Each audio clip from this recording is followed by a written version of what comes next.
நீங்க வந்து சில பல வருஷம் லிவ் இன் ரிலேஷன்ஷிப்ல இருந்தீங்களாமே? சில பல வருஷம்லாம் இல்லைங்க.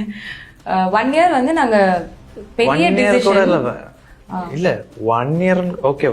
லிவ் இன்லாம் இல்ல, நாங்க பக்கத்து 10 minutes 8 தான். months 8 months 8 months live in relationship. Live in கூட இல்ல.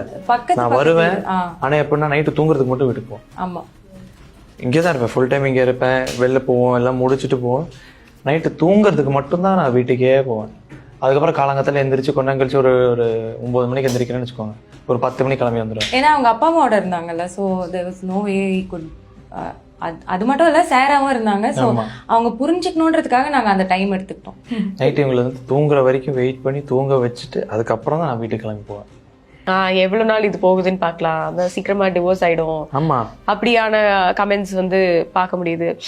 நான் வந்து ஒரு பப்ளிக் ஃபிகர், ஸோ எல்லாருக்குமே என்னை பற்றி தெரியும். அதுதான் ஒரு பிரச்சனை. இந்த மாதிரி லைஃப் வந்து லிட்டரலாக எல்லாருக்குமே நடக்கிறது தான். ஸோ அவங்களுக்கு இருக்கிற கஷ்டத்தை வந்து நம்மளை மாதிரி ஆட்களோட ப்ரொஃபைலு, நம்மளை மாதிரி ஆட்களோட இதில் தான் வந்து அவங்களால கமெண்ட் அடித்து அதை அவங்க தீர்த்துக்கிறாங்க. ஸோ அந்த மாதிரிலாம் நான் என்ன பண்ணேன், பாப்பா அதெல்லாம் ஒன்றும் இல்லை, அவங்க ஏதோ ஒரு கஷ்டத்தை நம்ம மேலே இது பண்ணிக்கிறாங்க, நம்ம கண்டுக்கக்கூடாது. அதெல்லாம் அந்த மாதிரி கண்டுக்கிட்டே இருந்தேன்னா பயங்கர பெரிய பிரச்சனை ஆகிடும். அதுதான் தேவையில்லாதது. ஸோ அதெல்லாம் அப்படியே நம்ம தள்ளி தள்ளி விட்டுறணும்.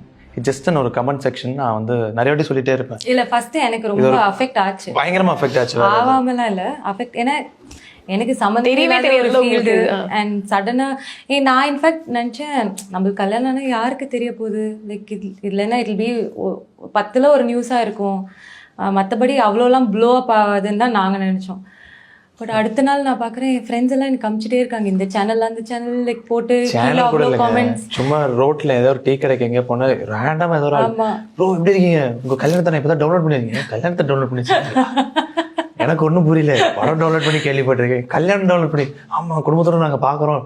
சரி, அந்த மாதிரி ரொம்ப ஸ்வீட்டா, மூஞ்சிக்கு நேரா ஸ்வீட்டா இருக்கவங்க நிறைய பேர். யாருமே நேர்ல வந்து உங்களை எதுவும் சொல்ல மாட்டாங்க. But I think behind a profile ரொம்ப, லைக் ஐ செட் பிஃபோர், அது அஃபெக்ட் ஆச்சு எனக்கு.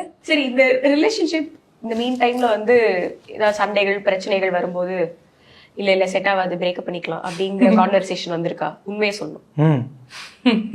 யார் நான் ஷாரிக் வாயிலேருந்து ஒரு வாட்டி கூட வந்தது இல்லை. ஏன்னா அவங்களுக்கு எப்படின்னா, ஒன்ஸ் டிசைட் பண்ணிட்டாங்கன்னா அதுதான், அதுக்கு வேற இதுவே கிடையாது. நான் வந்து ஒரு சண்டைக்கும் நீ என்ன இவ்வளோ பண்றடி, கிளம்பு, வேண்டாம் எனக்கு அப்படி சொல்ல. ஒரு லவ் ஸ்டோரிடா, டைரக்டர் தானே ஆகணும், ஏன் ஹீரோ மாதிரி நடந்துக்கிற?